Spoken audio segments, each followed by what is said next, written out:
Hola, antes de continuar, cuéntenos por favor de qué país son y cuántos años tienen. Nos alegra mucho conocer a nuestra audiencia. Que disfruten la historia. Ella todavía esconde en el fondo de un viejo baúl unos zapatitos diminutos, tejidos con un bufanda deshecha. La lana suave guarda el calor de sus dedos picados por las agujas y la amargura de una esperanza que nunca pudo llorar hasta el final. En aquel entonces, le parecía que unos abrazos fuertes podían calentar hasta las paredes más heladas, y que la juventud borraría con facilidad cualquier carencia. Pero aquel invierno cruel le dejó grabada para siempre otra lección. La traición golpea más fuerte cuando no tienes absolutamente nada con qué protegerte de los golpes del destino. ¿Otra vez estás ahorrando en leña? Murilo lanzó sobre la mesa unos guantes de lona. Hace frío en la casa. Maya tomó el atizador en silencio. Removió la ceniza dentro de la vieja estufa, tratando de avivar los carbones apenas encendidos. La leña ya casi se acaba, Murilo. Hoy fui hasta las afueras a recoger ramas, pero están mojadas y no prenden. El hombre se quitó el suéter por la cabeza con un movimiento brusco y se dejó caer en la silla. Otra vez retrasaron los pagos, dijo. El capataz dijo que no hay dinero, que esperemos, que un mes, que 2 meses. Crisis. Murilo puso sobre la mesa un puñado de billetes arrugados y unas cuantas monedas. Maya se acercó. El olor a sudor y desesperación que salía de su marido le golpeó la nariz. Ella le tocó con cuidado el cabello alborotado, pero él sacudió la cabeza. Con esto ni un saco de masa compras, agregó. ¿A dónde vinimos a parar, Maya? ¿A qué agujero? Pensamos, nuestro rincón, nuestra tierra. Vamos a vivir bien. Y aquí uno se puede morir de tristeza y de hambre. Maya retiró la mano y se envolvió más fuerte en el rebozo. La casa del pueblo, en una comunidad rural del estado de Oaxaca, que les había tocado por un programa del gobierno para hijos de familias de acogida, recibió a los jóvenes esposos Perisé con frío y abandono. Las paredes dejaban pasar el viento, las tablas crujían y se movían bajo los pies, y del piso subía la humedad. Pero para Maya, que había crecido entre las paredes de un orfanato, aquellas tablas podridas parecían un verdadero palacio, uno propio. Juntó de la mesa las miserables sobras del salario de su marido y las escondió en una lata de caramelos. Adentro sonó un tintineo. Ya había allí unos cuantos billetes, su reserva secreta. Iba guardando centavo por centavo, ahorrando en su propia comida. Ese dinero estaba destinado para lo más importante. Por la mañana, apenas Murilo se fue al autobús rumbo a la ciudad, Maya abrió el viejo baúl. En el fondo estaba un pequeño envoltorio. La joven desdobló la tela blanca. Adentro descansaban aquellos zapatitos diminutos. El tejido era disparejo. Los puntos saltaban de uno a otro. Maya había aprendido a tejer sola, deshaciendo su única bufanda caliente. Pasó las yemas de los dedos por la lana suave. En la parte baja del vientre sintió una tibieza inquietante y al mismo tiempo dulce. Todavía no había retraso, pero su intuición de mujer le decía que dentro de ella ya había comenzado una nueva vida. No se atrevía a decírselo a Murilo. Cada vez que él pensaba en un hijo, su cara se deformaba de pánico. Bastante tenemos con no perdernos nosotros aquí. ¿Y todavía un niño? Había dicho hacía poco. Maya envolvió con cuidado los zapatitos y volvió a esconderlos. Suspiró, tomó el balde vacío y salió por agua. Cuando regresó, decidió poner orden en el ático. Murilo le había prohibido subir, por miedo a que el techo podrido se viniera abajo, pero Maya necesitaba encontrar aunque fuera algunas cosas viejas para prender el fuego. En la penumbra, entre ruecas rotas y canastas agujereadas, su mirada se detuvo en una cajita de madera. Adentro había un cuaderno. Las páginas estaban amarillentas, los bordes deshilachados, y el papel estaba completamente impregnado del olor a humo del fogón. Maya acercó el cuaderno a la ventanita opaca. La letra recta y adornada de la antigua dueña trazaba recetas. Pan con masa madre casera. Si hay poca harina, agrega yuca rallada. La miga quedará más densa. Más abajo, en otra página, sopa sencilla. Blanquear con leche, si hay, y si no, una cucharada de aceite vegetal para darle sabor. Maya iba pasando las páginas, absorbiendo la experiencia ajena de sobrevivir. De pronto, Los consejos de cocina se interrumpieron. A la mitad del cuaderno empezaban anotaciones personales. Año 1971. Mi Wesley volvió a llegar sombrío, con las manos caídas. Pero yo pienso así. La suerte de una mujer es como la masa. Mientras más la amasan, más esponjosa sube. La rabia del hombre viene de la impotencia. Aquí hay que aguantar y callar. La palabra hiere más hondo que un machete, y el silencio cura. Le perdoné su rudeza. La familia es donde siempre hay calor. La familia es donde el fogón se enciende entre los dos, incluso cuando la leña está mojada. Las líneas se le nublaban ante los ojos. Maya apretó el cuaderno contra el pecho. Le parecía que esa mujer desconocida del pasado estaba ahí mismo, sentada a su lado en el ático polvoriento, acariciándole el hombro. La sabiduría de esas palabras le resonaba en cada célula de su cuerpo agotado. Aguantar, callar, susurraba la joven.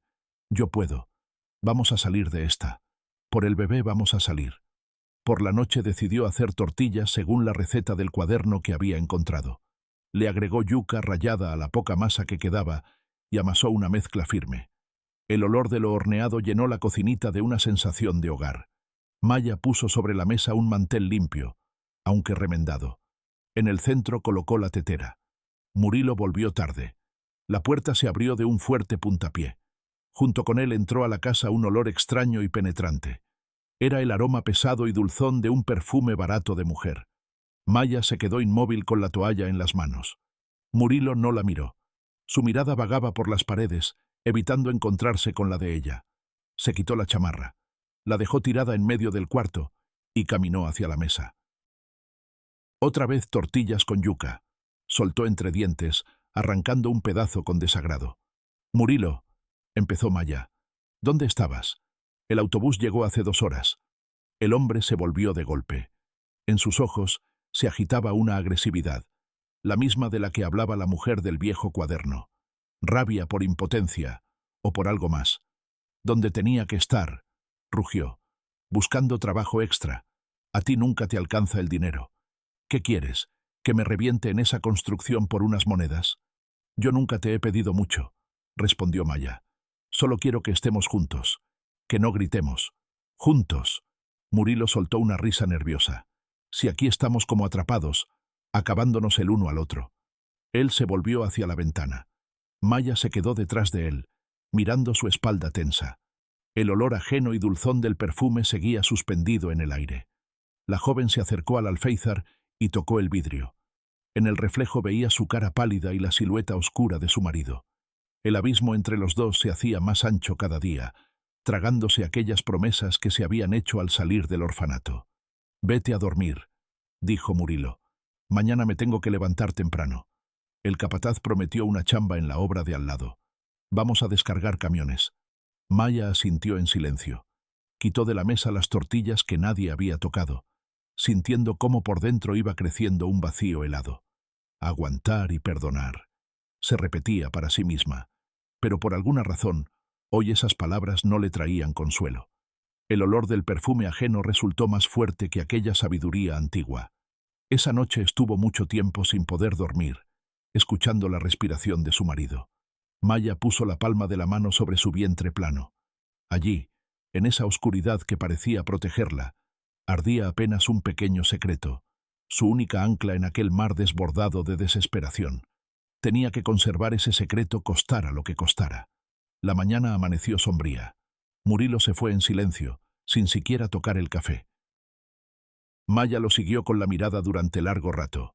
Tenía que buscar trabajo. Vivir con las migajas que traía su marido se estaba volviendo físicamente insoportable. Maya se puso su único abrigo decente y salió a la calle. Caminó hasta la parada con la intención de ir a la ciudad. En el bolsillo llevaba 3 billetes arrugados, apenas lo justo para el pasaje de ida y vuelta. La ciudad la recibió con ruido y multitudes. La crisis económica había sacado a la gente de sus casas cálidas y la había obligado a buscar al menos alguna manera de ganarse la vida.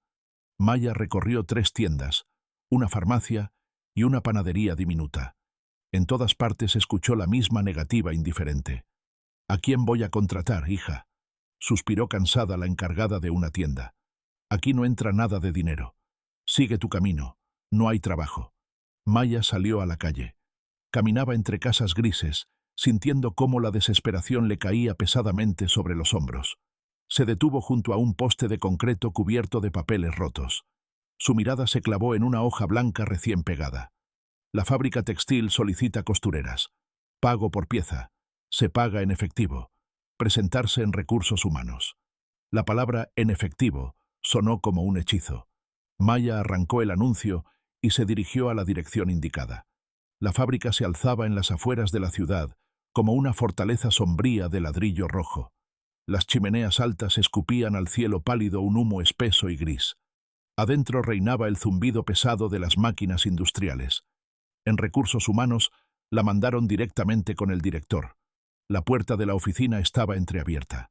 «Bueno, entra, ya que viniste», se oyó desde el fondo del cuarto una voz grave de barítono. Maya cruzó el umbral con timidez. La oficina era muy distinta a los pasillos descuidados del edificio. En el piso había una alfombra gruesa. Detrás de un escritorio macizo estaba sentado un hombre corpulento de unos 50 años. Su barbilla pesada casi descansaba sobre el cuello de una camisa impecablemente blanca. Entonces Maya, el director, levantó la vista de su identificación maltratada hacia su cara y se recargó en el sillón de cuero. «Sí, yo sé coser. En el orfanato nos enseñaban. Cosíamos ropa de cama, ropa de trabajo», dijo Maya, temiendo que la fueran a echar en ese mismo instante. El director juntó las manos gruesas sobre el vientre. En el dedo anular brilló con opacidad un anillo grande de oro con una piedra oscura. Recorrió con la mirada su figura frágil, evaluándola. «Del orfanato, dices, una huerfanita», alargó las palabras. «Aquí no hacemos caridad, muchacha. El trabajo es pesado, las cuotas son altas, la tela es áspera, te vas a dejar los dedos en carne viva. ¿Lo vas a aguantar?» «Lo voy a aguantar», respondió Maya. En ese momento recordó las líneas del cuaderno que había encontrado. La suerte de una mujer es como la masa. Mientras más la amasan, más esponjosa sube. Mañana entras en el primer turno. Vamos a ver qué clase de trabajadora eres. Al salir de la reja de la fábrica, Maya respiró hondo por primera vez en mucho tiempo. Había encontrado trabajo, un trabajo de verdad. Podría comprar buena harina. Podría guardar dinero para el ajuar del bebé. De la emoción, al pasar junto a los puestos del mercado, sacó sus últimas monedas y compró una dona. Maya imaginaba cómo en la noche prepararían café, cómo ella y Murilo partirían ese antojo a la mitad, cómo le contaría lo del trabajo, y cómo por fin se vendría abajo aquella pesada cortina de silencios y cosas no dichas. El camino de regreso le tomó más de una hora. Maya llegó a su portón ya en plena oscuridad. En las ventanas no había luz. Murilo había vuelto temprano otra vez y ni siquiera había encendido el fogón. Maya tanteó la caja de fósforos y encendió uno. La llama amarilla de la lámpara de queroseno arrancó de la oscuridad la mesa desordenada. Murilo estaba sentado en la silla, con la cabeza recargada contra la pared. Dormía. Un brazo le colgaba sin fuerza hacia abajo. La alegría por el trabajo conseguido se evaporó al instante, reemplazada por la angustia. Maya dio un paso hacia adelante. Y otra vez ese olor. El aroma de un perfume ajeno. Ahora se mezclaba con olor a alcohol. La joven se quedó inmóvil. La dona en su bolsillo de pronto le pareció increíblemente pesada. Miraba la cara relajada de su marido mientras dormía. Era un extraño.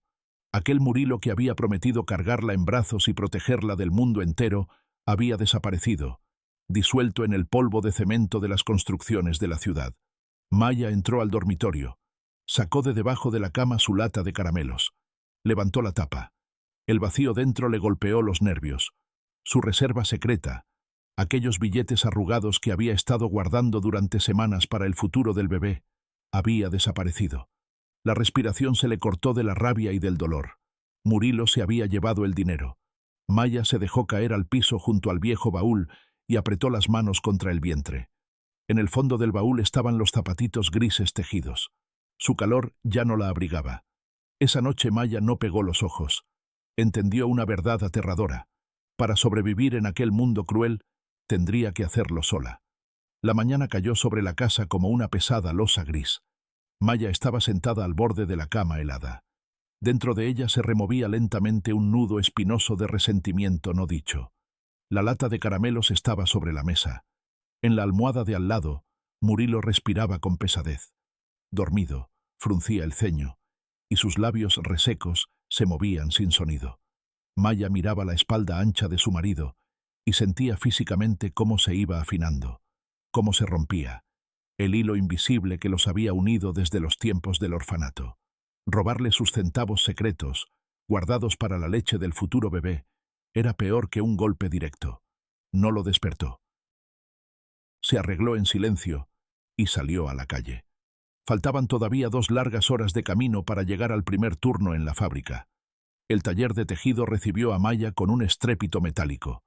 Decenas de máquinas golpeaban rítmicamente las lanzaderas sobre la base de la tela áspera. El aire estaba impregnado de un polvo finísimo de lana. ¡La nueva!, le gritó una mujer corpulenta con una bata azul descolorida, tratando de imponerse al ruido de las máquinas. Soy Isis. Ponte en la tercera línea. Y escucha bien. La tela viene bien dura. Envuélvete los dedos con cinta aislante.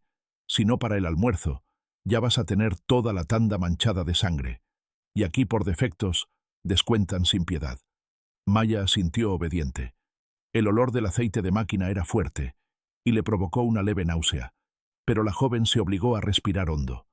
La vibración de la máquina le subía por el piso hasta las piernas. Tomó la primera pieza. La tela rígida se resistía a la aguja y los bordes duros le raspaban las cutículas. ¿Y al menos pagan a tiempo?, preguntó Maya, sin apartar la vista de la costura. Isis sonrió con amargura. Con dinero de verdad solo se llena el bolsillo del director. A nosotras el mes pasado nos dieron casi nada. Así están los tiempos podridos.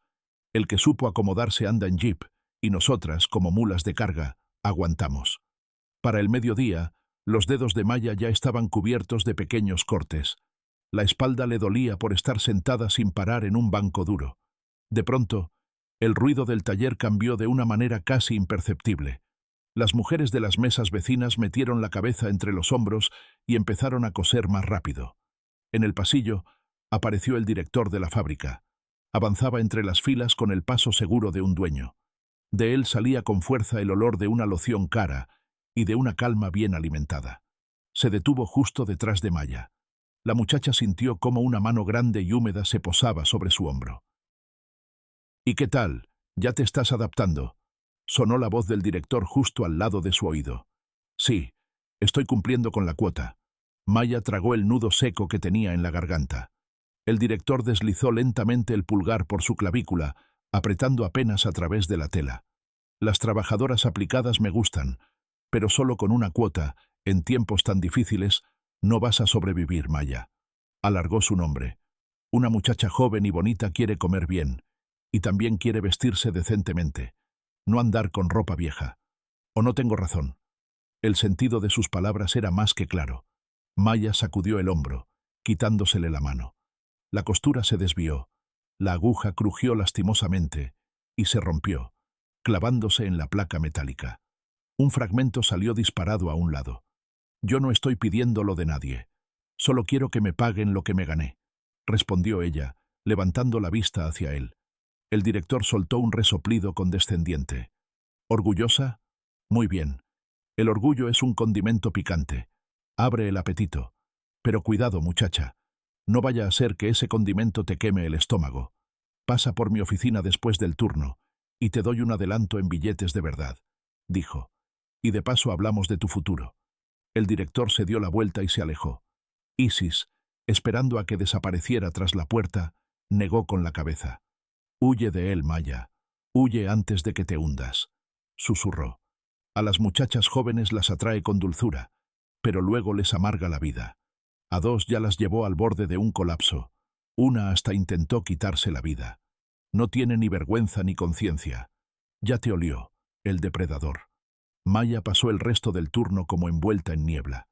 Las palabras de Isis se mezclaban con el zumbido de las máquinas, con el dolor de sus dedos sangrantes, con el recuerdo de la lata vacía en su casa.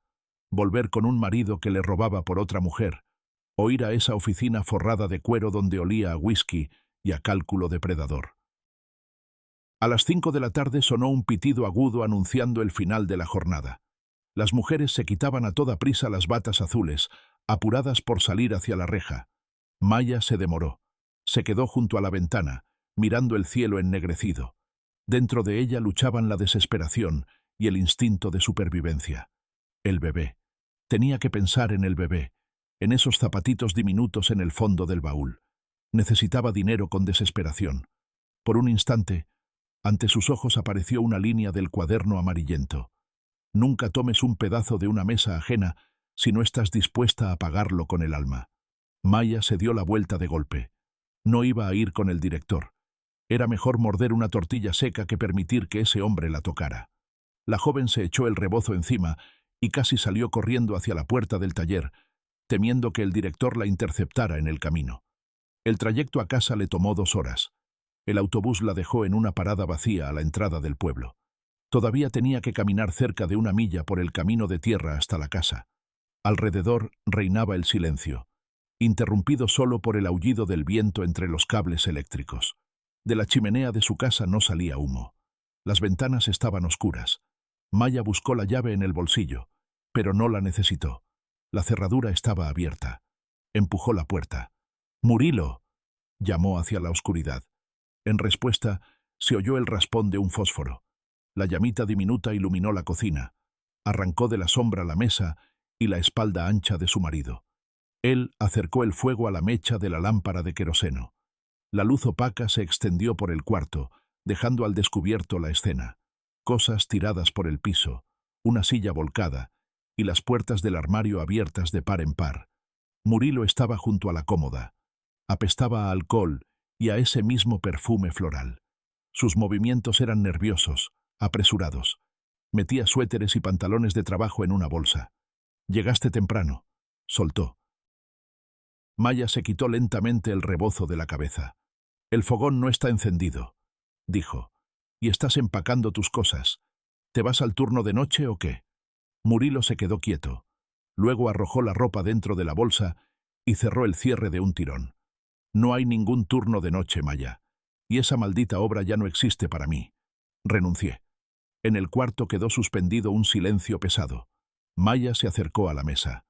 «¿Renunciaste? ¿En pleno invierno? Cuando la gente está dispuesta a barrer patios día y noche por una barra de pan». «No me digas cómo vivir», rugió Murilo. «Yo decido dónde me pudro. En la ciudad están armando una cuadrilla para irse al norte. Trabajo por turnos. Allá sí pagan bien, no con estos papelitos». Maya seguía sus movimientos con la mirada. Dentro de ella se derramaba una claridad fría. Ya no sentía pánico, solo vacío. «Al norte, entonces». Rodeó la mesa y se quedó de pie justo frente a él. «¿Y el boleto para irte al norte también te lo dieron por adelantado? ¿O piensas viajar con mis ahorros?». Murilo se quedó inmóvil. En sus ojos apareció una sombra de miedo, que enseguida fue reemplazada por una agresividad defensiva. «¿Qué ahorros? ¿De qué estás hablando? Ya perdiste la cabeza en esa fábrica». Maya no apartó de él la mirada oscura. «La lata de caramelos. Estaba debajo de la cama. Estuve guardando ese dinero durante 3 meses, apartando cada centavo de lo que tú traías, comiendo menos para que en primavera tuviéramos con qué». Se interrumpió, sin atreverse a pronunciar la palabra «bebé», para sobrevivir. Y ayer en la noche la lata estaba vacía. Tom sonrió con burla, evitando mirarla a los ojos. «Sí, los tomé. ¿Y qué?». Su voz sonó desafiante. «Ese dinero es mío. Yo me lo gané con mi trabajo, dejándome la espalda, tragando cemento. Tengo derecho a tomar lo mío». «¿Lo tuyo?». Maya sintió cómo un espasmo le cerraba la garganta. «Nos quitaste la comida, Murilo. Nos robaste la oportunidad de pasar este invierno. ¿En qué te lo gastaste? ¿En ese olor dulce que traes encima?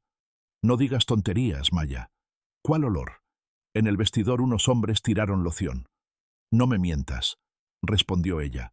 «La traición no huele a loción derramada en un vestidor. La traición huele a abrazos ajenos, mientras tu esposa come yuca sola para ahorrar un peso más». Corrió al dormitorio. Abrió de golpe el viejo baúl. Sacó aquel mismo envoltorio blanco y regresó a la cocina. Para esto estaba ahorrando. Lanzó el envoltorio sobre la mesa. La tela se abrió, dejando al descubierto los diminutos zapatitos grises. Murilo se quedó mirando aquellos pequeños bultos tejidos. Su respiración se aceleró. Lentamente llevó la vista de los zapatitos al vientre de su esposa. ¿Tú qué? Sí, Murilo. Íbamos a tener un hijo. Quería decírtelo cuando juntara un poco de dinero, para que no te asustaras de la pobreza, para que al menos pudiéramos comprarle pañales. Y tú te robaste esos pañales. El hombre retrocedió como si lo hubieran golpeado. No estoy listo, murmuró. Maya, te volviste loca. Qué hijo ni qué nada. En este agujero, en estos tiempos, nosotros mismos nos estamos muriendo de hambre. Esto es una locura. Deshazte de eso. Las palabras cayeron como un golpe brutal. Maya se echó hacia atrás, cubriéndose el vientre con las dos manos. En ese instante recordó las líneas del cuaderno. La palabra hiere más hondo que un machete. El cuaderno no mentía. Deshazte de eso, susurró ella. ¿Me estás proponiendo que mate a nuestro hijo? Te estoy proponiendo que sobrevivamos. Murilo gritó fuera de sí. Yo no me apunté para esto. Soy joven. Quiero vivir. No partirme la espalda por un bulto llorón en una casa congelada. Se lanzó hacia la puerta y jaló la manija. El viento helado irrumpió adentro. La llama de la lámpara de queroseno titiló y se apagó. La cocina quedó sumida en la oscuridad. ¿A dónde vas? Lanzó Maya hacia la negrura helada. A un lugar donde no me exijan lo imposible. Llegó su voz desde la puerta. Voy a encontrar trabajo. Te voy a mandar dinero. Después, cuando me acomode. La puerta de entrada se cerró de golpe, cortando de raíz sus miserables justificaciones. Maya se quedó de pie en medio de la cocina oscura. En el pecho tenía un vacío abierto. Poco a poco se dejó caer en una silla. En la oscuridad, sus dedos encontraron sobre la mesa los zapatitos. Maya permaneció inmóvil. Solo tenía una certeza clara. Desde ese momento, estaba completamente sola en el mundo entero. Una huérfana con un hijo bajo el corazón en una casa congelada, sin un centavo y sin un pedazo de comida. A lo lejos, se oyó el ladrido de los perros de los vecinos. Luego sonó un golpe en el porche. No era un golpe de puño, sino impactos sordos de algo de madera contra las tablas del umbral, como si alguien estuviera tanteando la puerta a ciegas con un bastón. Maya se estremeció. El golpe se repitió. Entre el aullido del viento llegó un gemido humano confuso. Alguien estaba pidiendo ayuda en el umbral de su vida destrozada. Maya se puso de pie y caminó despacio hacia la puerta. Con manos temblorosas corrió el pesado cerrojo de hierro.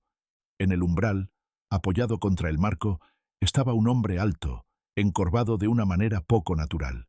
Se sostenía con dificultad en un bastón nudoso. «Dios mío», exhaló Maya.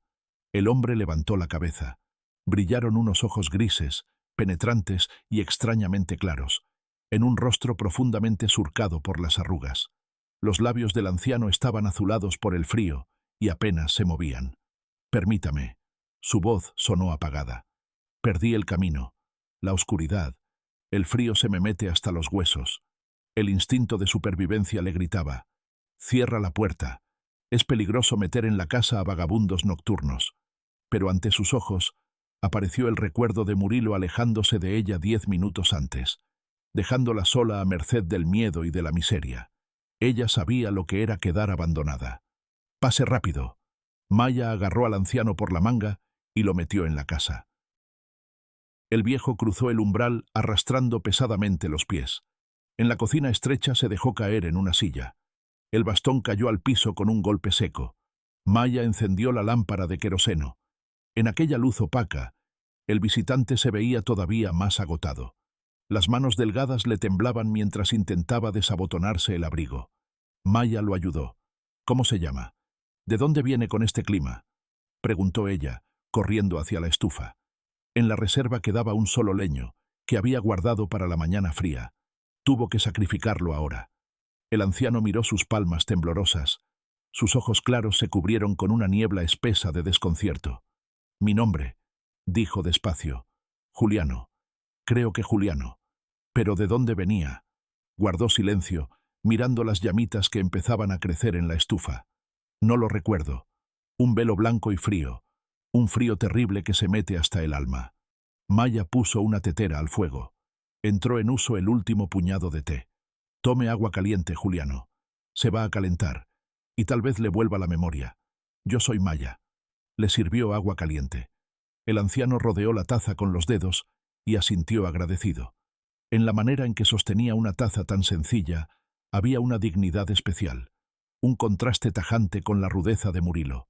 Murilo. Ese nombre le atravesó el corazón como un cuchillo sin filo. Maya miró la mesa, donde seguía el envoltorio abierto. Los diminutos zapatitos grises gritaban traición. De pronto, desde el patio llegó un sonido que Maya no esperaba volver a oír. La puerta se abrió de golpe, casi arrancándose de las bisagras. Murilo irrumpió en la cocina. «Los autobuses ya no pasan. Ya es tarde», gritó desde la entrada. «Me va a tocar quedarme hasta mañana en este agujero». Se quedó a media frase al ver a Juliano. La mirada de Murilo fue del anciano a Maya. «¿Y este quién es?». Dio un paso al frente. «Salgo de la casa una hora y tú ya andas metiendo extraños. Ni nosotros tenemos que comer, y tú alimentando vagabundos». Maya se puso entre su marido y el anciano. Se estaba muriendo de frío allá afuera. No podía dejarlo morir, a diferencia de algunos. Murilo soltó una risa corta. «Mira nada más, la santa», escupió. «Mejor deberías pensar en ti. ¿Con qué lo vas a alimentar? ¿Con calcetines tejidos?». Agarró bruscamente de la mesa los zapatitos grises y los apretó en el puño. Maya gritó y se lanzó hacia él. «Devuélvemelos. Ponlos en su lugar». Murilo la empujó. La muchacha se golpeó la espalda contra el borde de la cómoda y por milagro no cayó al suelo. Juliano intentó ponerse de pie, pero no tuvo fuerzas. «¿Qué clase de tontería es esta?». Murilo giró con desprecio los zapatitos frente a la cara de su esposa. «¿Pensabas retenerme con esto? ¿Pensabas amarrarme a este lugar podrido? Yo solo quería una familia», susurró Maya. «Quería que sobreviviéramos juntos». «¿Una familia?». Murilo le lanzó los pequeños tejidos a la cara. «¿Qué familia? ¿Una familia de miserables? ¿Donde contamos centavos para la harina mientras otros viven como la gente?». Él dio un paso hacia ella, hasta quedar casi encima, respirando con pesadez. «Me preguntaste a dónde se fue el dinero de tu lata. Te lo voy a decir, Maya. Te lo voy a decir para que dejes de hacerte ilusiones». Por dentro, todo en Maya se vino abajo. Ella ya sabía la respuesta.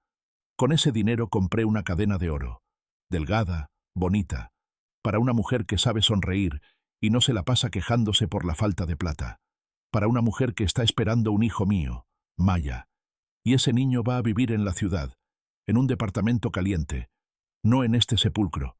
Las palabras cayeron con la fuerza de una losa de concreto. Maya se tapó los oídos con las manos, incapaz de soportar el sonido de su voz. Aquellos mismos billetes que ella había ahorrado negándose hasta un pedazo de pan, habían terminado convertidos en un adorno para el cuello de otra.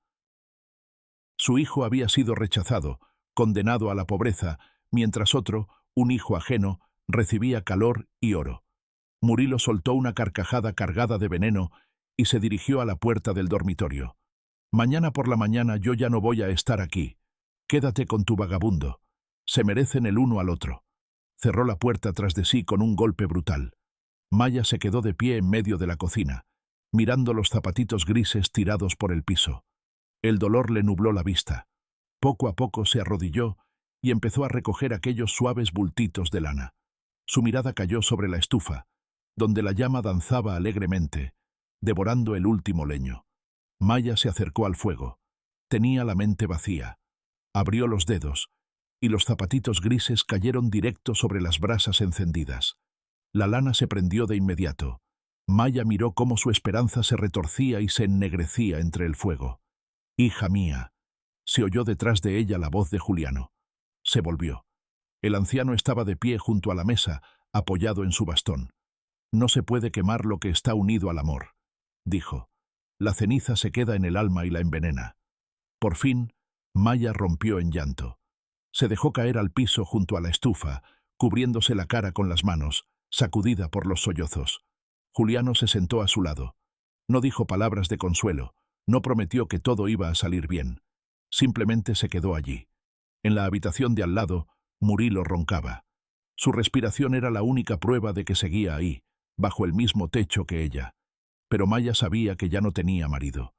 Juliano dormitaba en el sofá duro, cubierto con una vieja colcha de retazos. Sus dedos largos apretaban con fuerza la orilla de la manta, como si el anciano temiera que la realidad helada volviera a arrancarlo de aquel olvido que lo protegía. Hacia el amanecer, el huracán se calmó. Un alba pálida empezó a deslizarse por las ventanas turbias. El fuerte golpe de una puerta al abrirse hizo que Maya se estremeciera. Del dormitorio salió Murilo. Ya estaba vestido para irse y llevaba una bolsa de viaje al hombro. Se detuvo en medio de la cocina, mirando pesadamente a su esposa. En sus ojos no había culpa ni arrepentimiento, solo fastidio. Parece que ya abrieron el camino, soltó con voz ronca. Maya guardó silencio. Maya, ¿y ahora por qué no dices nada? Murilo cambió nervioso el peso de un pie al otro. Di algo, aunque sea. No lo hice por maldad. La vida es así. Tú y yo no vamos a poder solos, ¿entiendes? Allá sí hay futuro. Ciudad, departamento caliente. Su papá me va a conseguir un trabajo de verdad. Vete, Murilo. Solo vete. El hombre abrió la boca, dispuesto a decir algo más hiriente, pero de pronto se calló. En el sofá, Juliano se movió. El anciano se incorporó lentamente. Sus penetrantes ojos grises encontraron a Murilo. En esa mirada había desprecio. Juliano no dijo una sola palabra, pero bajo esos ojos, Murilo se encorvó de repente, como si le hubieran dado un golpe en el pecho. Se dio vuelta apresuradamente, masculló entre dientes una maldición incomprensible, y se fue. El silencio que cayó sobre la casa después de su partida era distinto. No era amenazante ni aplastante. Era el silencio de un campo arrasado por el fuego, donde ya no queda nada que pueda seguir ardiendo. Se fue, dijo Maya al vacío. Juliano se levantó con esfuerzo, apoyándose en su bastón. Se acercó a la ventana y miró hacia el patio. Es más fácil arrancar lo que ya está dañado que dejar que envenene todo lo demás, niña, dijo. El dolor de la pérdida es agudo, pero pasa. En cambio, el veneno de la traición pudre el alma durante años. Maya volvió la mirada hacia el anciano. En su pecho seguía abierta una herida sangrante, pero las palabras de Juliano caían sobre ella como una compresa fría. ¿Y ahora qué hago, Juliano?, susurró. No hay dinero. La leña alcanza para 2 días. Estoy sola, completamente sola. La soledad no es la falta de personas alrededor, es la falta de apoyo por dentro. Dio un paso hacia la estufa. Tú tienes manos, tienes juventud y tienes una vida que estás obligada a proteger. No por el que se fue, sino por el que se quedó. Por ti y por el niño. Se robó el dinero que había guardado para la harina. Su voz tembló. No tengo con qué darle de comer a usted. No tengo con qué alimentarme yo. La comida del cuerpo es importante, no lo discuto. Juliano volvió a sentarse. Pero una persona puede vivir sorprendentemente mucho tiempo con agua y migajas de pan, si su espíritu no está roto. Yo recuerdo tiempos en que una corteza de pan duro parecía un manjar. Recuerdo una ración que se repartía entre 4. Sobrevivimos entonces. También vamos a sobrevivir ahora. Metió la mano en el bolsillo de su abrigo gastado y sacó una pequeña bolsita de lona, atada con un hilo. Al abrirla con sus dedos torpes, el anciano vació sobre la mesa un puñado de hierbas secas trituradas. Por la cocina se extendió enseguida un aroma áspero y amargo de tomillo, hierba mate y orégano. Ponlo en agua hirviendo. Juliano acercó el montoncito de hierbas hacia Maya. Eso espanta la debilidad y aclara la mente. Se interrumpió un instante. Alguien muy querido para mí siempre decía, una infusión caliente no solo cura el cuerpo, también cura el alma. Maya se levantó obediente. Juntó las últimas astillas y encendió el fuego bajo la tetera. Cuando el agua hirvió, puso a infusionar las hierbas secas. El vapor espeso y aromático llenó la pequeña cocina. Bebieron en silencio aquella infusión ardiente y amarga. Maya sentía cómo el calor iba extendiéndose poco a poco por su cuerpo, metiéndose hasta en los rincones más helados de su alma. Juliano sostenía la taza con las 2 manos, con los ojos cerrados. Su rostro se había suavizado, y su respiración se volvió tranquila. «Voy a ir a la fábrica», dijo Maya. «El director prometió darme un adelanto en dinero de verdad. Necesito comprar harina y leña». Con solo recordar la figura enorme del director, un nudo de náusea le subió a la garganta, y los hombros se le tensaron. Recordó su mirada, aquella mano pesada sobre su hombro, el olor a whisky y las insinuaciones demasiado claras. Pero no tenía otra opción. La fábrica. Juliano abrió los ojos. El estruendo de las máquinas, el trabajo pesado. Ten cuidado, hija mía. Si la historia les ha tocado, simplemente dejen un signo de más en los comentarios. Entenderé que están conmigo. Pero no tenía otra opción. La fábrica. Juliano abrió los ojos. El estruendo de las máquinas, el trabajo pesado. Ten cuidado, hija mía. Los lugares donde la gente se ve obligada a sobrevivir a cualquier costo suelen atraer depredadores. Voy a tener cuidado. Maya se puso el abrigo sobre los hombros. Quédese aquí. Dejé corrido el cerrojo y eché un poco más de leña. Voy a tratar de volver temprano. Salió de la casa, cerrando bien la puerta detrás de ella. El pueblo despertaba, sacudiéndose con desgano el entumecimiento de la noche. Maya caminaba hacia la parada del autobús con la cabeza en alto. En sus pasos ya no estaba la resignación de ayer. Allí, en la casa, se había quedado un anciano que la necesitaba, y también el niño dentro de ella, por quien estaba dispuesta a soportar cualquier humillación en aquella fábrica maldita. 7 largos días y 7 noches pasaron sobre el pueblo. Maya y Juliano compartían la escasa rutina de aquella casa congelada como si fueran náufragos sobre una balsa diminuta. De manera asombrosa, la presencia de aquel anciano extraño que había perdido la memoria convirtió la casa abandonada por su marido en un verdadero refugio. Juliano no podía recordar su pasado. Su memoria chocaba contra una pared ciega, pero su cuerpo y su alma conservaban hábitos nobles. Sus dedos largos encontraban, sin equivocarse, la proporción exacta de hierbas para la infusión de la noche. El aroma espeso y amargo del tomillo, la yerba mate y la guayaba seca quedaba suspendido bajo el techo bajo. «Mira, hija mía», decía el anciano, señalando la ventana empañada. A través del vidrio se colaba un rayo delgado y tembloroso de sol. Hasta la noche más oscura se ve obligada a retroceder ante la luz. Solo hay que tener paciencia para esperar el amanecer. Maya lo escuchaba rodeando la taza caliente con las manos. En la parte baja del vientre, allí donde latía una nueva vida, se extendía un calor sereno. La sabiduría de aquel huésped inesperado curaba las heridas profundas de su alma con más firmeza que cualquier medicina. Maya salía hacia la fábrica antes de que amaneciera. El fin de año caía como un peso sobre los hombros de la gente humilde. Los talleres de la planta la recibían con un estrépito metálico ensordecedor y una nube espesa de polvo de lana. El trabajo frente al telar le sacaba toda la fuerza. Al final de cada turno, las cutículas le sangraban y la espalda le dolía por las largas horas de tensión. Pero Maya resistía. El instinto de madre la empujaba hacia adelante. Necesitaba dinero desesperadamente. El viernes por la noche, el aullido ensordecedor de la sirena de la fábrica rompió el ritmo monótono del trabajo. Las máquinas pesadas fueron deteniéndose una por una. Las mujeres se quitaban a toda prisa las batas azules de trabajo, corriendo para alcanzar el autobús de la tarde. Isis, la jefa del turno, se acercó a Maya y le tocó el codo. «Maya, el director dijo que te quedaras. Dijo que después del turno pasaras al área de corte». La vieja costurera desvió la mirada. «Dice que es por tu adelanto, que te lo va a dar en persona». Por dentro, todo en Maya se contrajo. El área de corte estaba en el ala más alejada del edificio. A esa hora no quedaba nadie allí. «¿Por qué no en la oficina?», preguntó. «No sé, hijita. Yo solo transmito el recado». Isis se persignó. «Ay, esto no me gusta nada. Mejor vete a tu casa, ¿sí? Que se quede con su adelanto. Aguantamos un poco más de hambre».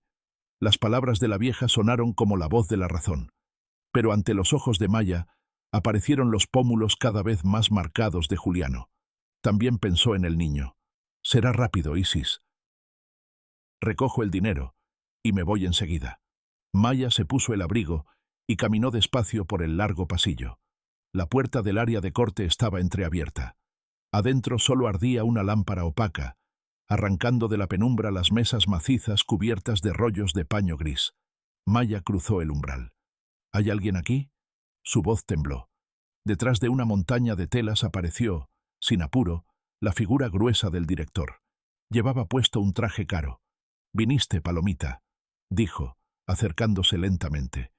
«Ya pensaba que ibas a poner tu orgullo por encima de un estómago lleno». No tenía ninguna prisa por sacar el dinero. En vez de eso, apoyó las 2 manos sobre la mesa cerrándole a Maya el paso para retroceder. Usted prometió darme un adelanto por los turnos trabajados, se obligó Maya a decir, mirándolo de frente a los ojos. Lo prometí, y te lo voy a dar. El director metió la mano en el bolsillo interior del saco y sacó una cartera abultada. Despacio, sacó varios billetes grandes. Es buen dinero. Con eso puedes comprar leña, carne fresca. Extendió la mano, pero en el instante en que Maya intentó tomar los billetes, él cerró los dedos de golpe y atrapó su muñeca delgada. «Suélteme». La joven se echó hacia atrás, pero el director la jaló con fuerza hacia él. «Tranquila, niña, tranquila». Su voz bajó hasta convertirse en un gruñido amenazante.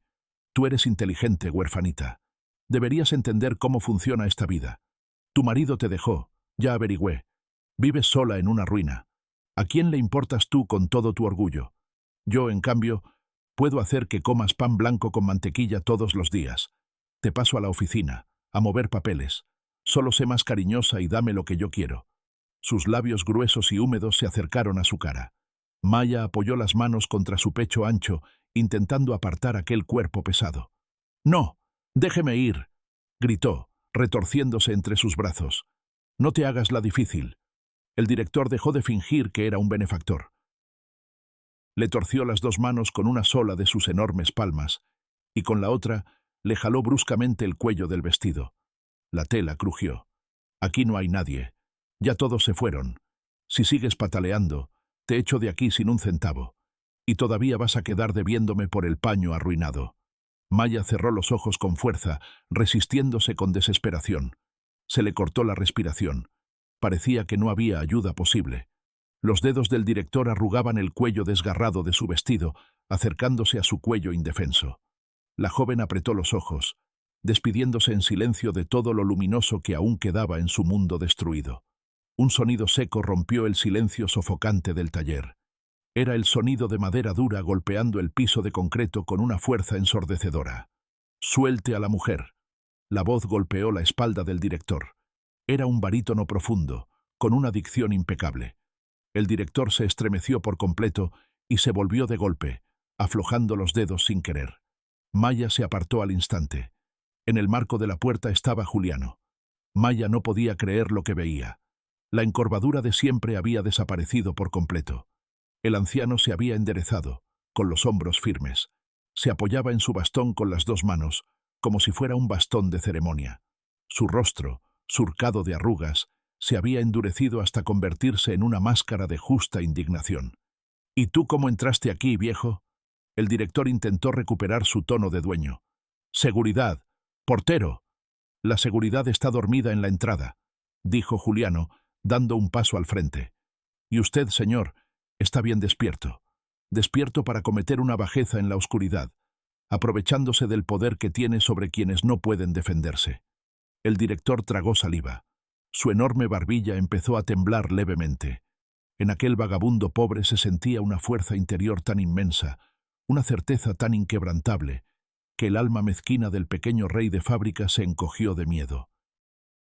La gente que se aferra al poder en tiempos de confusión imagina que puede decidir el destino de los demás, continuó Juliano. A estas mujeres las roba dos veces.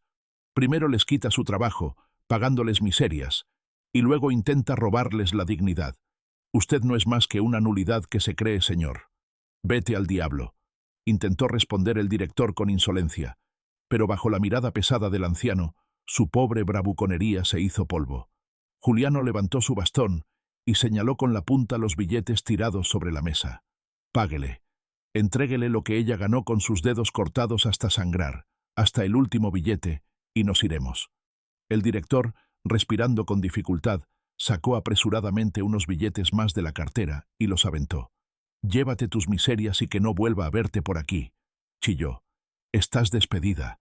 Ya no vas a conseguir trabajo en ningún lado». Maya recogió el dinero con las manos temblorosas. Esa era su libertad. Esa era la comida del próximo mes. Ese era el futuro de su hijo que todavía no nacía. Guardó los billetes arrugados en el bolsillo y dio un paso hacia Juliano. El anciano se dio la vuelta y, tomándola del codo, la condujo hacia la salida. Recorrieron el largo pasillo de la fábrica en absoluto silencio. Ya afuera, Juliano se detuvo de pronto. Sus hombros cayeron bruscamente, y aquella postura orgullosa se desmoronó. El anciano dejó escapar un quejido y empezó a venirse de lado. Las rodillas se le doblaron. «Juliano». Maya apenas alcanzó a sostenerlo. Bajo la luz del farol de la calle, el rostro del anciano se veía mortalmente pálido, cubierto de grandes gotas de sudor frío. Le temblaban los labios. Aquel estallido de tensión había agotado por completo su cuerpo maltratado. «La niebla», susurró. «Otra vez la niebla blanca. No veo nada, niña. Oscuridad. Apóyese en mí, por favor, apóyese». Maya se echó el brazo largo de Juliano sobre los hombros y lo rodeó por la cintura. De él salía calor. Ya le estaba subiendo la fiebre. El camino de regreso al pueblo se convirtió en una tortura. El viento tironeaba sin piedad del abrigo abierto de Maya, metiéndose bajo el vestido delgado. Cada paso costaba un esfuerzo inhumano. Juliano movía las piernas casi por puro reflejo. Su respiración se cortaba y se convertía en un jadeo ronco. Maya no sentía el frío. Por sus venas corría una adrenalina ardiente. Aquel hombre perdido, que no recordaba nada de su pasado, acababa de arriesgar la vida para arrancarla de las garras sucias de un monstruo. Había ido por ella en la oscuridad de la noche, guiado por un instinto de protección casi imposible de explicar. Ella simplemente no tenía derecho a dejar que se congelara. «Ya falta poco. Ya se ve el techo de nuestra casa», susurraba. «Ahorita llegamos. Voy a prender la estufa. Le voy a preparar una infusión, su favorita, con tomillo. Pero no cierre los ojos». Entraron en la casa como un solo cuerpo jadeante y agotado. Maya llevó al anciano hasta el sillón de la cocina y lo sentó con cuidado. Juliano cayó de inmediato en un delirio pesado de fiebre. Maya encendió la lámpara de queroseno. La luz amarilla arrancó de la oscuridad las sombras profundas del rostro consumido de Juliano. La joven se quitó el abrigo roto y corrió hacia la estufa. En la reserva quedaba muy poca leña, pero ahora ya tenía dinero. Mañana compraría más, pero hoy tenía que calentar a la única persona que se había vuelto su verdadero ser querido en este mundo. El fuego empezó a crepitar con alegría. Maya llenó una palangana con agua, mojó una toalla limpia y le puso una compresa sobre la frente encendida al anciano. Él se agitaba en el delirio, murmurando algo incomprensible con los labios resecos. La joven se sentó a su lado. Sacó del bolsillo los billetes que se había ganado, papeles sucios y arrugados por los que la gente se traicionaba, destruía vidas y perdía el rostro humano. Murilo la había cambiado por el brillo de una cadena de oro. El director había intentado comprar su cuerpo con un puñado de esos mismos billetes, y solo aquel anciano, que ni siquiera recordaba su propio nombre, había demostrado que la verdadera nobleza no se vende ni se compra. Juliano se sacudió bruscamente en sueños. El borde de su abrigo cayó hacia un lado. Maya alargó la mano para acomodar la tela pesada, y de pronto sus dedos tocaron algo duro, cosido profundamente en el forro, justo junto a la costura lateral. Se quedó inmóvil. El corazón empezó a latirle más rápido. Olvidándose del cansancio, la joven palpó con cuidado aquel bulto sospechoso. No era un pedazo de cartón, ni un montón de algodón apelmazado. Era un cuadrado de papel grueso, doblado varias veces, escondido con cuidado de las miradas ajenas muchos años atrás. Maya sacó de una cajita unas tijeras afiladas de costura. Con cuidado abrió unas cuantas puntadas del forro. Sus dedos se metieron en la abertura y sacaron un pequeño folleto. El papel estaba amarillento por el tiempo y la humedad. Maya desplegó el hallazgo. Era un viejo programa de teatro, impreso en cartón grueso. Arriba, en letras grandes, decía «Teatro Nacional». Más abajo venían el nombre de la obra y el reparto. Pero no fueron los nombres de los actores lo que atrapó su mirada. En la parte de atrás del programa, justo encima del texto impreso, alguien había escrito a lápiz, con apuro, un número de teléfono, y debajo una sola palabra corta, marcada 2 veces. Eloísa. Maya miró a Juliano, que se retorcía en la fiebre, y luego volvió a mirar los números escritos a lápiz. En el silencio de la casa del pueblo nació una chispa de esperanza. La llave del pasado de aquel hombre asombroso descansaba en su palma abierta. A la mañana siguiente tenía que llamar a ese número, costara lo que costara. La mañana empezó con olor a enfermedad. Juliano se agitaba en el sillón, quitándose la cobija de encima. La fiebre resecaba su piel adelgazada, convirtiendo su respiración en un silbido inquietante. Maya le volvía a poner una compresa en la frente una y otra vez. Él se calmaba por un instante, pero enseguida volvía a murmurar algo incomprensible. Dejar solo a un anciano enfermo era arriesgado, pero no había otra salida. Él necesitaba medicinas, y la casa necesitaba leña. El programa de teatro arrugado con aquel número tan valioso le quemaba la palma a través de la tela del bolsillo. La oficina de correos del pueblo recibió a Maya con olor a periódicos. Detrás de una división de madera, separada por un vidrio grueso, estaba sentada una telefonista robusta. «Necesito hacer una llamada». Maya le extendió el papel con los números y dejó encima 2 billetes. «El número está escrito en el papel». La telefonista metió el conector en la entrada con un gesto automático. Se oyó un crujido metálico y seco. «Espere, cabina número 2», dijo. Maya entró en la cabina angosta. El auricular negro de plástico colgaba de un cable grueso en espiral. La joven se lo llevó al oído. Luego sonaron los tonos largos. Cada tono le golpeaba las sienes como un empujón sordo. ¿Y si el número ya no existía? Si el programa había estado escondido durante décadas en el forro del abrigo. ¿Y si ya no existía ninguna Eloísa? Un clic interrumpió el cuarto tono. La línea se llenó con una voz de mujer. Teatro Nacional. Departamento de Vestuario. La escucho. Maya tragó con dificultad. Buenos días. Perdón, estoy buscando a una persona. Necesito hablar con Eloísa. Del otro lado hubo una breve pausa. Soy yo. ¿Quién pregunta? Me llamo Maya. Llamo desde un pueblo pequeño, lejos de la ciudad. Empezó a decir. Anoche llegó a mi casa un hombre. Se estaba congelando. Un anciano, alto, con unos ojos muy penetrantes. No recuerda quién es ni de dónde viene, pero en el forro de su abrigo encontré un viejo programa de teatro con este número. Entre el chisporroteo de la línea, Maya oyó cómo el ruido de fondo se cortaba de golpe. La mujer del otro lado claramente había cubierto el auricular con la mano. Hay muchos ancianos vagando por ahí, querida. Los tiempos son crueles, dejan a la gente en la calle. ¿Por qué decidió llamarme justo a mí? Porque dijo su nombre, respondió Maya. Dijo que se llama Juliano. Y ayer habló como si hubiera pasado toda su vida sobre un escenario. Tiene un barítono increíble. En el auricular se oyó un sonido parecido al de un vidrio al romperse. Repita eso. Exhaló la mujer del otro lado. ¿Cómo dijo que se llamaba? Juliano. Un llanto ahogado atravesó la línea. Eloísa estaba llorando sin intentar contenerse. 15 años. Las palabras de Eloísa se cortaban entre respiraciones convulsas. 15 años enteros lo buscamos por todo el país. La policía cerró el caso. Todos decían que había desaparecido, que se había congelado, que había caído en manos de bandidos de la calle. Mi padre... ¿Usted está segura? ¿Está vivo? ¿De verdad está vivo? Está vivo, confirmó Maya. Pero está muy enfermo. Tiene mucha fiebre. Me da miedo que el practicante del pueblo no pueda hacer nada. Necesita ayuda de verdad. Salgo para allá en este momento. La voz de Eloísa recuperó de pronto una firmeza total. Dígame la dirección. Voy a encontrar un carro. Aguante unas horas, se lo suplico, pero no se aparte de él. Después de darle la dirección, Maya colgó. Había hecho lo que tenía que hacer. Maya fue de inmediato al patio del vecino, donde vivía un hombre hosco. Por 3 billetes arrugados, él aceptó llevarle hasta su puerta un montón de leña ya cortada.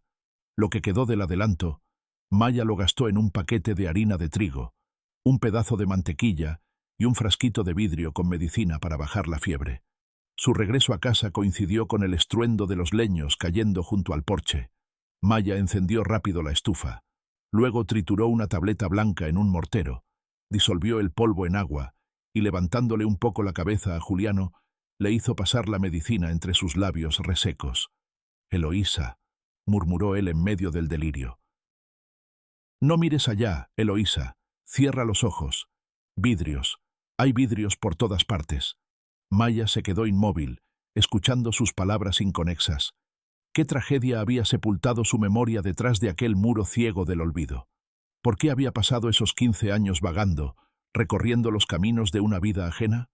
Maya amasó la harina, estiró unas tortillas delgadas y las untó con mantequilla. El olor de una comida de verdad, de una comida que llenaba, envolvió la casa de una sensación de hogar. 3 horas después, afuera se oyó el rugido de un motor. Una camioneta grande se detuvo justo frente a la cerca inclinada de la casa de Maya. La puerta se abrió antes incluso de que el motor se apagara. Por el portón entró corriendo una mujer. Llevaba un abrigo de piel echado por encima de un vestido ligero, y su cabello oscuro, atravesado por mechones grises, se agitaba con el viento helado. Apenas Maya alcanzó a abrir la puerta, la desconocida entró de golpe. En sus facciones, en el arco de las cejas y la forma de los pómulos, Maya reconoció la sangre de Juliano. La misma presencia de escenario, la misma nobleza natural, aunque ahora deformada por una mueca de angustia desesperada. «¿Dónde está?», exhaló Eloísa, agarrando a Maya por las manos. «Por favor, dígame que no llegué tarde». «Pase», dijo Maya. «Está en la cocina, en el sillón». La fiebre bajó un poco después de la pastilla, pero Juliano no ha vuelto en sí. Sigue delirando. Eloísa corrió hacia la cocina. Bajo la luz opaca estaba tendido un anciano consumido, cubierto por una barba gris descuidada. Su rostro severo brillaba de sudor. La mujer se arrodilló lentamente frente a él. Eloísa extendió las manos temblorosas y con la punta de los dedos le tocó la mejilla. «Papá», exhaló. «Papacito mío. Dios mío, ¿qué te hicieron?». Las lágrimas brotaron de sus ojos. Apoyó la frente en la mano reseca de él y rompió en llanto. Juliano se movió con inquietud. El sonido del llanto femenino pareció abrirse paso a través de su delirio. Sus pestañas temblaron y con dificultad entreabrió los ojos. La mirada del anciano, nublada y perdida, vagó largo rato por el techo antes de detenerse en la cabeza de mujer inclinada frente a él. «Eloísa». Su voz sonó apagada. «¿Por qué lloras, Eloísa? ¿Mamá te regañó por el vestido manchado? Ahora mismo voy a hablar con ella. Se le pasa rápido, tú lo sabes». Eloísa levantó la cabeza. Su rostro se contrajo con un espasmo de dolor. Clavó la mirada en los ojos de su padre, buscando en ellos aunque fuera un destello de reconocimiento hacia la mujer adulta en la que se había convertido con los años. Pero Juliano la miraba como si frente a él estuviera una adolescente. «Papá, soy yo, tu Eloísa». Intentó sonreír. «Mamá ya no está. ¿Lo recuerdas?». Al oír esas palabras, el anciano retiró la mano de golpe. Su cara se convirtió en un instante en una máscara blanca, sin vida. «¡No!», gritó. «No te atrevas a decir eso». El rechinar de los frenos, el vidrio roto por todas partes. Sangre. No pude sacarlas. Las puertas se trabaron. Yo golpeaba, yo gritaba, y ella no abría los ojos. Empezó a temblar en un violento ataque de pánico. Juliano se agarró la cabeza. Se balanceaba de un lado a otro, murmurando fragmentos de frases terribles, en las que se mezclaban el chirrido del metal doblándose y el olor a gasolina. Maya corrió hacia él con una taza de agua, pero Eloísa la detuvo. «No, es un shock postraumático», dijo. Le tomó la cara a su padre con las dos manos, obligándolo a mirarla. «Papá, mírame. Estoy aquí. Estoy viva. Tú me salvaste entonces, ¿me oyes? Tú me sacaste del coche». Las palabras atravesaban su coraza lentamente. Juliano dejó de balancearse. «Te saqué», repitió. «Sí, estabas ligera como una pluma. Pero a mamá no alcancé. El fuego fue demasiado rápido». Sin fuerzas, el anciano se dejó caer sobre la almohada y cerró los ojos. Una lágrima recorrió una arruga profunda hasta perderse en la barba gris. Había recordado. Eloísa lo cubrió con la cobija y se levantó. «Usted le salvó la vida», dijo. «Si usted no hubiera llamado». Se volvió hacia Maya. Su mirada recorrió la pobreza de la casa, el vestido roto de Maya a la altura del pecho, sujetado con un viejo imperdible. «La tetera acaba de hervir», dijo Maya, avergonzada. «Voy a ponerle las hierbas que a él le gustan, tomillo y orégano. Siéntese junto a la estufa, Eloísa. Siéntese usted también, Maya. Tenemos que hablar». Mientras la infusión amarga reposaba, Eloísa contó la historia de Juliano. Había sucedido en el invierno de 1983. Juliano Caruso era el actor principal del Teatro Nacional, un hombre de talento brillante y de una fuerza de vida enorme. Aquella noche fatal, Toda la familia regresaba de una hacienda fuera de la ciudad. Su esposa, Thais, iba a su lado en el asiento del pasajero. Eloísa, de 16 años, iba atrás. Un aguacero convirtió de golpe la carretera de montaña en una trampa. Un camión que venía de frente y había perdido el control se metió en su carril. El impacto fue del lado derecho. El coche salió disparado hacia la cuneta. Juliano se salvó de milagro y no perdió el conocimiento. Logró romper el vidrio trasero y sacar a su hija herida. Pero cuando corrió de nuevo para salvar a su esposa, el tanque de gasolina explotó en llamas. Él la vio arder. La voz de Eloísa cayó hasta volverse un susurro. Entró en una histeria terrible. Quería lanzarse al fuego, hasta que perdió el conocimiento por las quemaduras y el humo. En el hospital, los médicos lucharon por su vida durante semanas. Y cuando despertó, no recordaba nada. Absolutamente nada.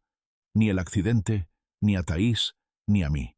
Su mente simplemente borró ese pedazo de vida para que no se volviera loco de dolor. Maya escuchaba sin respirar. Los médicos dijeron que era amnesia disociativa, continuó Eloísa. Teníamos la esperanza de que la memoria regresara, pero una noche simplemente se fue del hospital, se desvaneció en el aire. Lo buscamos durante años, contratamos investigadores privados, pusimos anuncios en todos los periódicos, escribimos a la policía. Todo fue inútil. Se convirtió en uno de miles de vagabundos sin nombre, sin pasado y sin futuro. Volvió la mirada hacia Maya. Y ahora, 15 años después, encuentra refugio en su pueblo, con una muchacha que también necesita ayuda. Yo veo cómo vive Maya. No estoy ciega. Tiene el vestido roto, en la casa hace frío, y en los ojos lleva la desesperación de alguien acorralado. Por lo que entiendo, su marido la abandonó.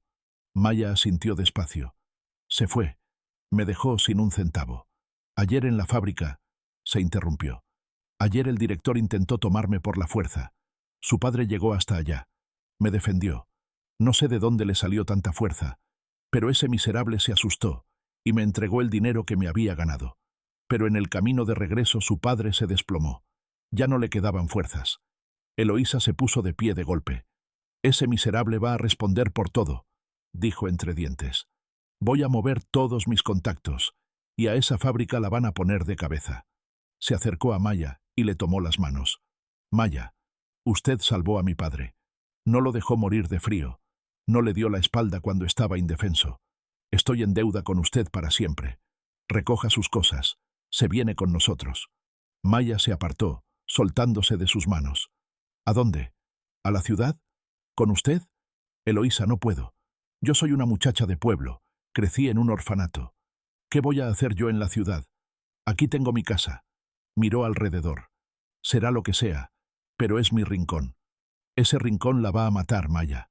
Cortó Eloísa. Usted está esperando un hijo.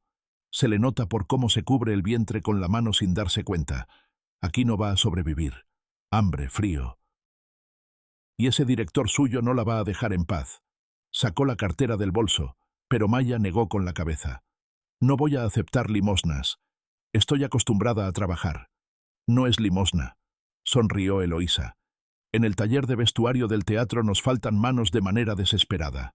Usted sabe coser. Yo le estoy ofreciendo trabajo como costurera de vestuario. Nosotros le damos dónde vivir. El sueldo no es grande, pero es en dinero. Maya miraba a la mujer del abrigo caro, al anciano dormido que había resultado ser un gran actor. La ciudad la atraía con lo desconocido y al mismo tiempo la asustaba por su tamaño. Pero allí, en ese pueblo, solo la esperaban los recuerdos de la traición de Murilo, el miedo al director de la fábrica y la posibilidad de morir de hambre. En su mente aparecieron las líneas del cuaderno amarillento de la antigua dueña de la casa. La familia es donde hay calor. La familia es donde el fogón se enciende entre todos. Ella había encendido ese fogón junto a un desconocido, y ese hombre, que no se recordaba ni a sí mismo, se había vuelto más cercano para ella que aquel con quien había compartido pan en el orfanato. Está bien, exhaló Maya. Me voy con ustedes. Solo necesito recoger algunas cosas y llevarme un cuaderno. La primavera del año siguiente irrumpió en la ciudad. En el taller de vestuario del Teatro Nacional, las ventanas estaban abiertas de par en par. La plancha pesada cayó sobre la tela con un siseo. soltando una nube espesa de vapor caliente. Maya dejó la plancha sobre la base metálica. Se enderezó, llevándose la mano a la cintura. Debajo del vestido amplio se marcaba con claridad su vientre redondo. Iba en el 7º mes.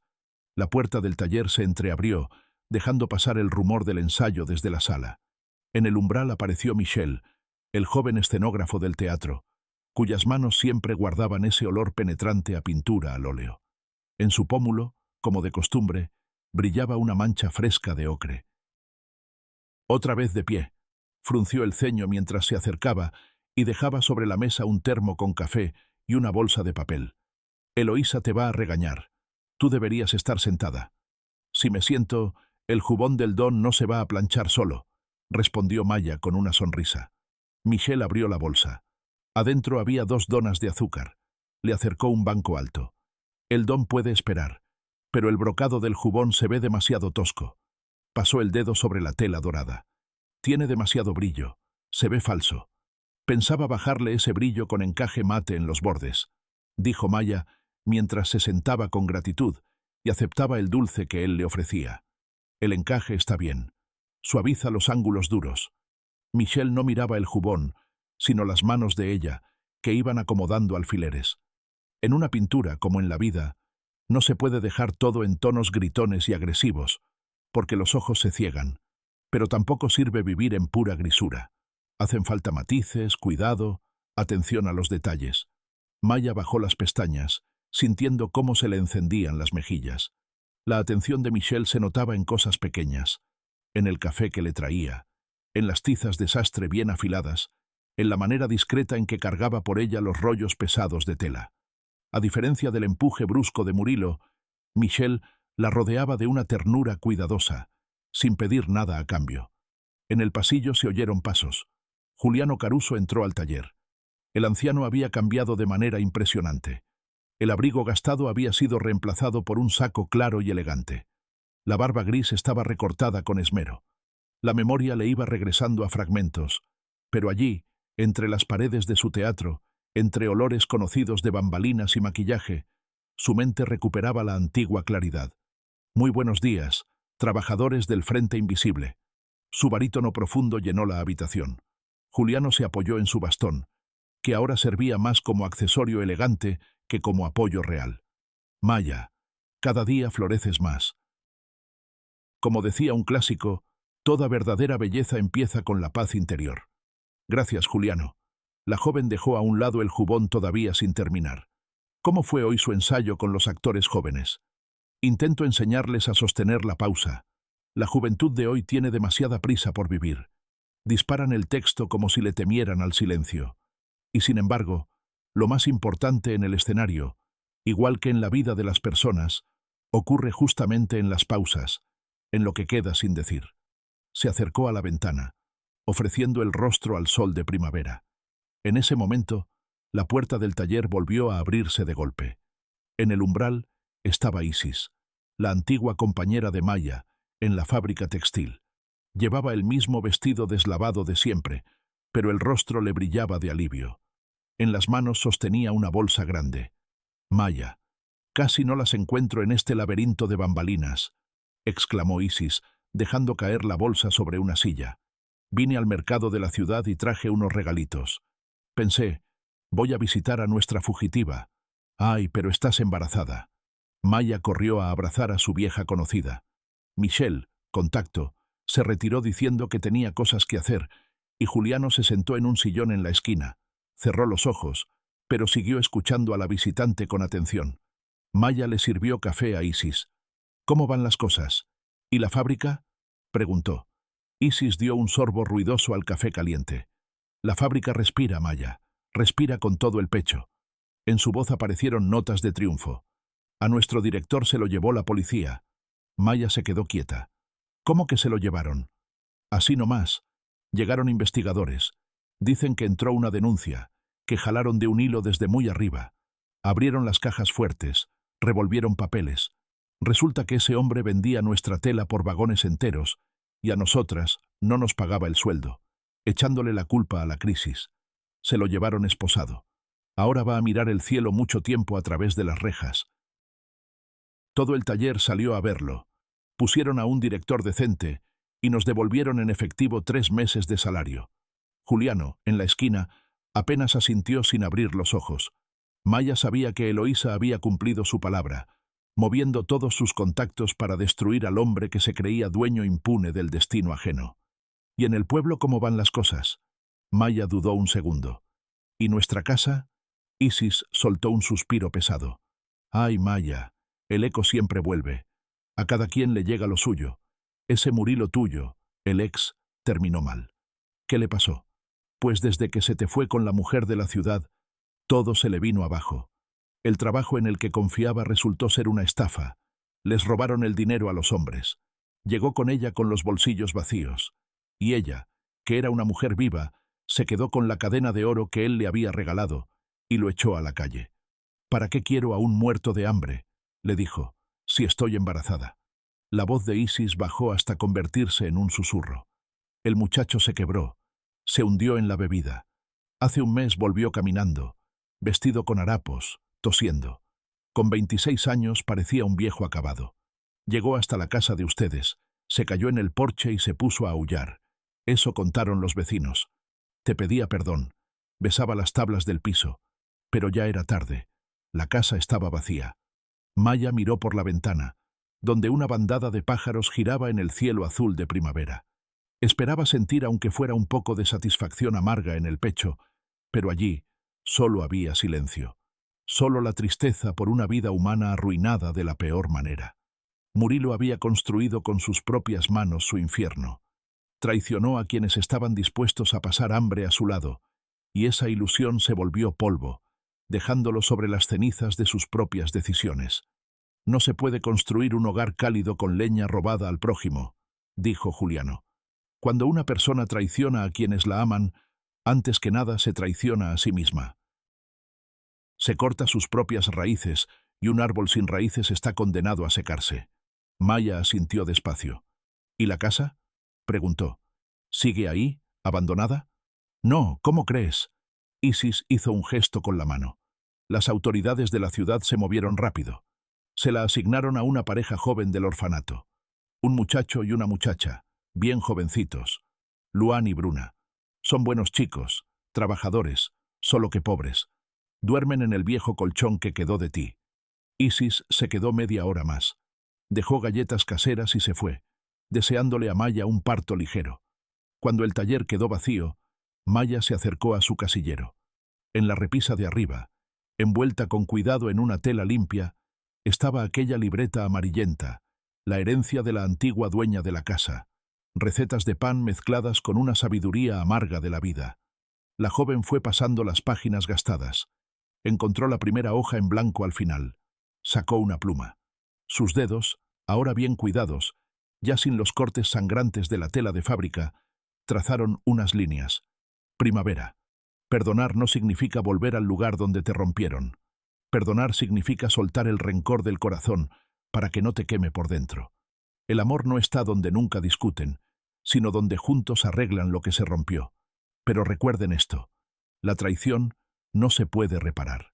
Una casa vive mientras su fogón siga encendido. Cuídense unos a otros y que nunca les falte el calor. Maya. Cerró la libreta. En la noche, Michelle la ayudaría a llevar al correo una caja grande de cartón. Adentro irían cobijas calientes, retazos de tela gruesa para hacer cortinas, un poco de buen grano y aquella misma libreta. Un paquete sin dirección de remitente, para Luan y Bruna. Una estafeta de supervivencia y esperanza, entregada a quienes ahora estaban parados en el mismo umbral donde alguna vez estuvo ella. Maya se acercó a la ventana. Abajo, la ciudad seguía viviendo su vida apresurada, pero tan real. Se puso las manos sobre el vientre. El niño dentro de ella dio una patadita, como respondiendo a sus pensamientos. Tendría una familia grande. El sabio abuelo Juliano, la tía Eloísa, severa pero justa, el atento Michel, cuyas manos olían a pinturas y a milagros. Ese niño no tendría lujos, ni cadenas de oro, ni carriolas caras, pero tendría lo más importante, el sostén inquebrantable del amor, algo que no se puede comprar ni robar. Siempre digo, cada historia vive mientras se siga comentando. Por eso escriban su opinión en los comentarios. Para nosotros es realmente importante. Compartan este video con sus seres queridos y pasen a la siguiente historia en el canal. Mi nombre es Julián y los espero en la próxima.